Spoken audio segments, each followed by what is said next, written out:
Nah, Bapak Ibu jamaah rahimakumullah, harta itu, kata saya bilang begini, saya pengen, dan saking cintanya saya dengan harta saya, maka saya kepengen harta itu saya bawa mati. Wah, gimana caranya? Apakah harta itu dibawa ke kubur? Tidak. Tapi harta itu kita titipkan pertama ke fakir miskin, ke anak yatim, pembangunan, ya, baik musola, masjid, silakan titipkan. Nanti suatu saat di alam kubur, dialah yang nanti akan menemani kita. Harta itu. Makanya bil mal, dengan harta kita bersyukur, kita keluarkan. Yang ketiga, bil jasa, bersyukur dengan jasa dia kita dengan cara ibadah. Alhamdulillah Ramadan kemarin 1 bulan penuh kita telah menjalankan ibadah Ramadan dengan satu harapan, mudah-mudahan ibadah Ramadan kita diterima oleh Allah Subhanahu wa taala. 1 bulan penuh, 30 hari. Malamnya kita tarawih, paginya dari mulai imsak sampai dengan maghrib kita berpuasa, tilawatil Quran, tambah lagi dengan qiyamul lail. Masya Allah ya. Oleh karenanya ada salah seorang istri Rasulullah bertanya, ya Rasulullah, bukankah dosamu telah diampuni oleh Allah, tapi kenapa sholat malammu yang menyebabkan kakimu bengkak? Nabi Pak, sholat malamnya, tarawehnya itu, qiyamul lailnya bikin kakinya bengkak. Sekarang saya mau nanya nih Pak, di sini ada nggak yang kita sholat malam kaki kita bengkak? Kayaknya nggak ada ya. Hah? Asam urat. Uratnya pada asam. Iya. Karena kita mau taraweh, lihat daftar imam, siapa imamnya nih? Ya, kalau imamnya si anu lah wes suwe gitu. Ya. Dulu siapa yang daftar imamnya? Iya. Iya. Saya pernah ngalamin Pak, alhamdulillah saya nggak sombong. Saya pernah ngalamin kaki saya bengkak jadi imam taraweh. Karena memang kebetulan depan masjid Brimob Kelapa 2 Depok itu ada pohon mangga yang ditebang. Di situ ada sarang tawon, ditebang, sarang tawonnya ternyata kemana-mana. Pas taruh di bawah, ada sarang tawon di bawah mimbar. Saya jadi imam taraweh, karena berisik, ya nggak maklum namanya Brimob kan, suaranya tuh kenceng, itu tawon kerusik. Itu tawon akhirnya keluar dari bawah mimbar, pas di kaki saya. Kalau dibilang nggak ngelihat, bohong. Saya lihat persis gitu di kaki saya. Saya juga deg-degan juga. Akhirnya saya baca surahnya agak lama, Al-Baqarah ayat 1 sampai ayat 20. Di belakang dehem-dehem, kelamaan. Saya ruku, tapi pas saya sujud, alhamdulillah, ternyata dugaan saya benar, tuh tawon ngantuk kaki. Saya baru tahu kalau tawon tuh ngantuk kaki, tuh ternyata jarumnya tertinggal di kaki kita, ya, dan dia mati. Tapi spontan Pak, nggak pakai hitungan jam, hitungan menit, ya, hitungan menit. Pas saya pulang selesai taraweh, kaki saya bengkak, sampai saya pincang. Istri saya bilang, "Bi, kenapa kakinya kok pincang?" Kaki saya bengkak. Imamin taraweh? Iya, subhanallah, bukan berdiri, diantuk tawon, saya bilang. Bukan lamanya berdiri, tapi karena diantuk tawon. Bapak jamaah rahimakumullah, bersyukur dengan jasa dia kita ibadah. Kenapa? Kenapa kita mesti ibadah? Karena ini titipan semua. Dan nanti suatu saat kita akan dipanggil oleh Allah Subhanahu wa taala dan kita akan ditanya. Pak, di Jakarta bulan Juni, Juli kemarin kan tegang ya. Tahu di sini. Covid, Pak. Covid-19 kemarin di Jakarta itu setiap hari ada yang meninggal. Saya kebetulan di posko tingkat kota. Satu hari itu paling nggak 2 sampai 40 orang yang meninggal. Itu handphone saya bunyi terus, bahkan ada yang meninggal di jalanan. Alhamdulillah sekarang angka Covid turun. Syaratnya gampang. Covid tuh nggak naik, syaratnya gampang Pak. Bapak nggak usah ikut swab. Kalau nggak di swab itu nggak ada Covid. Tapi kalau di swab, tambah lagi tuh. Tapi kalau di swab biar negatif Pak, gampang. Saya pernah ngalamin. Saya mau ada kunjungan kerja ke Semarang saat itu. Hari Selasa kebetulan saya di swab. Nah, Selasa siang itu baru ngelihat beberapa kerjaan. Capeknya luar biasa, perut saya lapar. Kerja, kepanasan, kehausan. Akhirnya jam 2 siang saya diswab. Kaget saya. Ya, diswab, selesai. Paginya jam 8 pagi dapat hasil lab. Hasil swab saya ternyata positif. Waduh.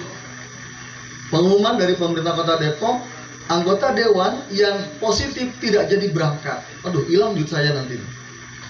Akhirnya apa? Saya ingat yang sebelumnya ganti laboratorium, swab ulang. Oh iya, sudah. Akhirnya jam 8 saya dapat pemberitahuan bahwa saya ini positif. Jam 9 saya swab ulang. Tapi saya punya cara. Kemarin saya lapar, sekarang saya harus kenyang. Jadi sarapan dulu, Pak. Sarapan dulu yang kenyang, pikiran saya tenang, terus saya ngantongin duit 5 juta. Saya ngantongin duit 5 juta. Saat saya swab tuh duit saya pegangin. Tenang pikiran, kenyang. Swab, maaf ya Pak Dewan, maaf ya di swab. Dan kapan hasilnya, Dok? Nanti malam, sore Pak, jam 7. Bisa nggak jam 5, Dok? Saya usahakan ya Pak. Bisa. Bisa nggak, Dok? Jam 5. Kalau nggak jam 4, Dok. Saya bisa ketepok duit saya, Pak. Ini ada nih, Dok nih. Gitu, saya tepok duit nih, Pak. Apa tuh, Pak? Duit, Dok. Gitu. Oh, Pak, bisa jam 4. Gitu. Nepok duit bisa nggak, Dok? Bisa. Udah. Ternyata keluar 4:30, Pak. Benar, saya lihat hasilnya negatif. Jadi syaratnya, duit. Syaratnya, jadi kalau pengen dari positif ke negatif, tenang. Pokoknya pikiran tenang, perut kenyang, pegang duit. Negatif insya Allah. Ya. Jadi kalau pengen nilai angka COVID-nya turun, jangan di swab. Karena sering orang di swab colok segala macam, akhirnya angkanya naik lagi. Nah kalau kemarin Pak, angka kematian tuh tinggi, Masya Allah, tinggi banget. Bahkan saya punya ambulan di rumah. Saya punya ambulan Pak. Saya alhamdulillah lah dapat punya mobil satu, saya bikin ambulan. Walaupun saya punya ambulan, tapi saya nggak pernah mau naik ambulan. Kalau Bapak ada yang mau, monggo silakan. Ya, gratis. Pokoknya ambulan gratis, cuma di 2 tempat, ke rumah sakit atau ke kuburan, udah gitu aja. Nah, ambulan saya nggak pulang tuh pakai Bang Toib. Kagak pulang-pulang. Kenapa? Baru sampai di rumah berangkat lagi, sampai di rumah berangkat lagi, terus layanan sampai saya punya 3 sopir. Kelelahan. Kenapa? COVID begitu tinggi. Bahkan ada jenazah yang 2 hari tidak ketanganan, Pak. Kenapa? Tenaga pemulasaran itu udah nggak sanggup lagi. Nah sekarang alhamdulillah, Pak. Bapak mah kalau sekarang dulu, kalau kemarin nih kalau sakit udah jangan ke rumah sakit, pasti jadi COVID. Pilek sedikitnya wah COVID, Pak. Udah sendirian. Tadinya sembuh dari rumah, di rumah sakit diam sendirian, nggak ada yang ngelayanin, dibentak-bentak sama perawat, COVID jadinya, Pak. Udah. Ya, yang tadinya sehat jadi sakit. Oke. Kemarin ada yang banyak meninggal. Ternyata dengan berbagai macam lapisan masyarakat, ada yang miskin, setengah miskin, ada yang kaya. Ternyata yang meninggal sama. Makanya teringat sabda Rasulullah dari malaikat Jibril, ya Rasulullah, ikma syi'ta fa innaka mayyitun wa ahbib ma syi'ta fa innaka mufarriqun. Ya Rasulullah, hiduplah sesuka hatimu, fa innaka mayyitun. Tapi ingat, satu saat nanti kamu akan menjadi mayit. Wa ahbib ma syi'ta fa innaka mufarriqun. Cintai apa yang dapat kamu cintai, karena suatu saat nanti kamu pun akan berpisah dari apa yang kamu cintai. Makanya pengen Pak, harta kita bawa mati. Gimana caranya? Banyak bersedekah. Banyak bersedekah. Karena itu yang nanti akan kita bawa. Mas, bisa minta lagu nggak Mas? Request bisa nggak? Insya Allah ya. Sabar malam Jumat Mas. Nah, tolong sakit? Ya, monggo.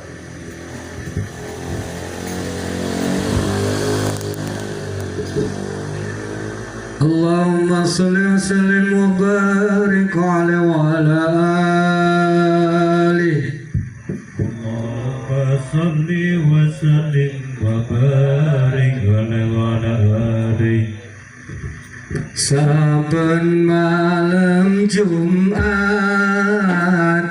adikku kuning omah saben malam Jumat Roh Kudur bali ning omah jalur sangu putu tomoning saklima jalur sangu putu tomoning saklima Allahumma sholli ala sayyidina Allahumma sholli ala sayyidina.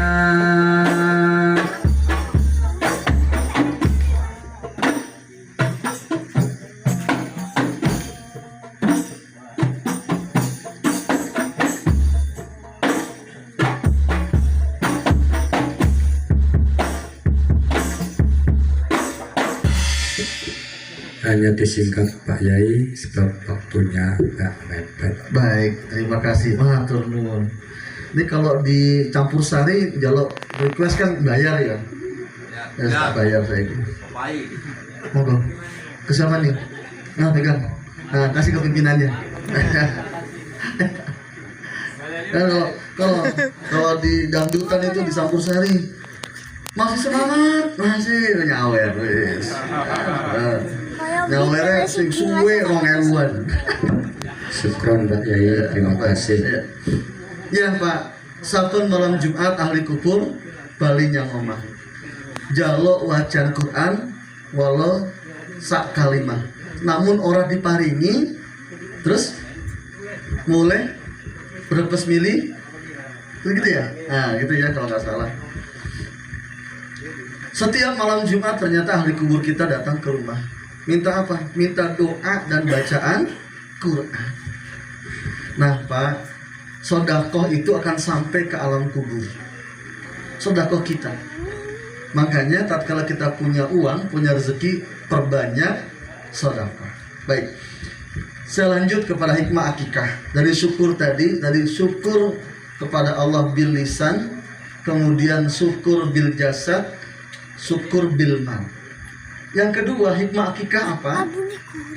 Hikmah akikah dalam rangka mengikuti sunnah baginda Rasulullah Sallallahu Alaihi Wasallam. Nabi mengakikahkan cucu-cucunya Hasan dan Husain dengan seekor-seekor hadiah dari Rasulullah. Jadi kalau mbahnya menghadiahkan kepada cucunya diperbolehkan. Tapi bagusnya sunnah Rasulullah, akikah itu buat laki-laki 2 ekor, buat perempuan 1 ekor. Kembang laki dua-duanya berarti 4 ekor. Laki perempuan 3 ekor. Sunnah.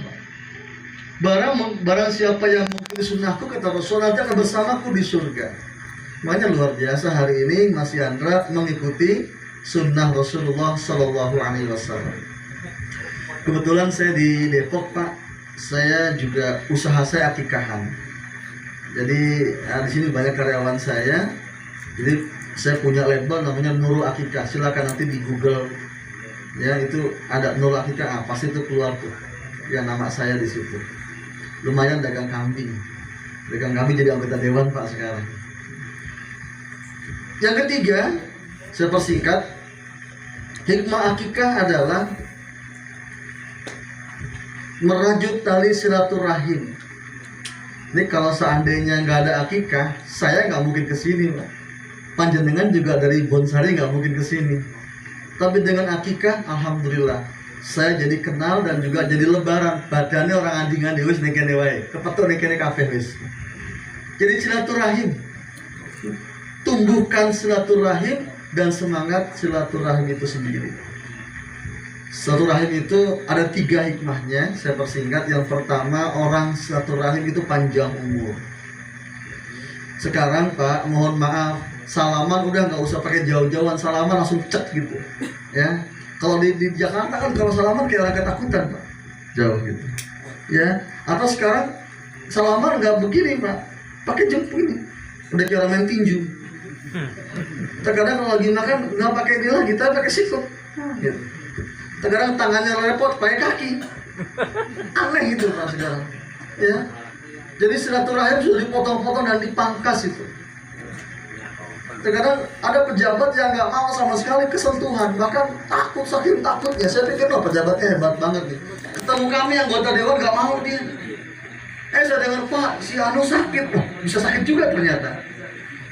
Bapak Ibu jamaah rahimakumullah, silaturahim itu panjang umur. Yang kedua, orang yang silaturahim itu murah rezeki. Nah, alhamdulillah nih, kita silaturahim insya Allah nanti dapat rezeki. Baik, yang keempat, Pak saya persingkat, hikmah akikah adalah kalau di Depok itu, yaitu pemerataan sosial. Kan kalau di kampung mah, di sini mah nggak kelihatan mana yang susah, mana yang senang, nggak kelihatan. Kalau di Depok, Pak, di Jakarta itu kelihatan yang susah. Kalau nanti BLT juga orang susah itu tahu kan? Iya, nanti BLT dapat bansos itu orang susah. Kenapa? Orang senang tapi ngaku jadi susah. Gak susah Pak. Iya, hah? Gak susah itu mah. Pura-pura susah. Iya. Jadi susah beneran akhirnya. Iya akhirnya ya benar. Ngantri BLT pakai gelangnya, masya Allah, Iya. berjejer, Nggak kalungnya berjejer, ya, pura-pura susah. Nah, tatkala kita akikahan dalam rangka pemerataan sosial. Oke, yang terakhir, akikah itu dalam rangka kita berdoa kepada Allah. Ya, nanti di akhir acara tutup dengan rangkaian doa, marhabanan doa. Ya, mudah-mudahan putri yang diakikahkan menjadi putri yang saleh dan salehah. Yang terakhir untuk halal bihalal, ini saya simpan aja buat besok di Dayu ya. Udah kemalaman. Ya takutnya kemalaman, kasihan yang udah jauh-jauh dari Bonsari, kemalaman dari sini. Tapi yang paling intinya halal bihalal adalah bagaimana kita saling bisa memaafkan. Tadi lek sagiran ayatnya wasari'u ila magfiratin min rabbikum wa jannatin arduhas samawati wal ard mu'iddat lil muttaqin. Wasari'u ila magfirah, dan bersegeralah kalian kepada ampunan Allah. Wa jannatin arduhas samawati wal ard, dan juga kepada surga yang luasnya surga seluas langit dan bumi, yang disediakan lil muttaqin, bagi orang-orang yang bertakwa. Siapa yang bertakwa itu? Ayat berikutnya, alladzina yunfiquna fis sarra'i wad dharra, yaitu orang yang berinfak baik dalam keadaan senang ataupun dalam keadaan susah. Yang kedua, wal kadhiminal ghaidha, orang yang mampu menahan amarahnya. Yang ketiga, wal afina 'anil nas, dan orang yang mau memaafkan kesalahan orang lain. Minta maaf berat, tapi jauh lebih berat lagi tatkala memberikan maaf.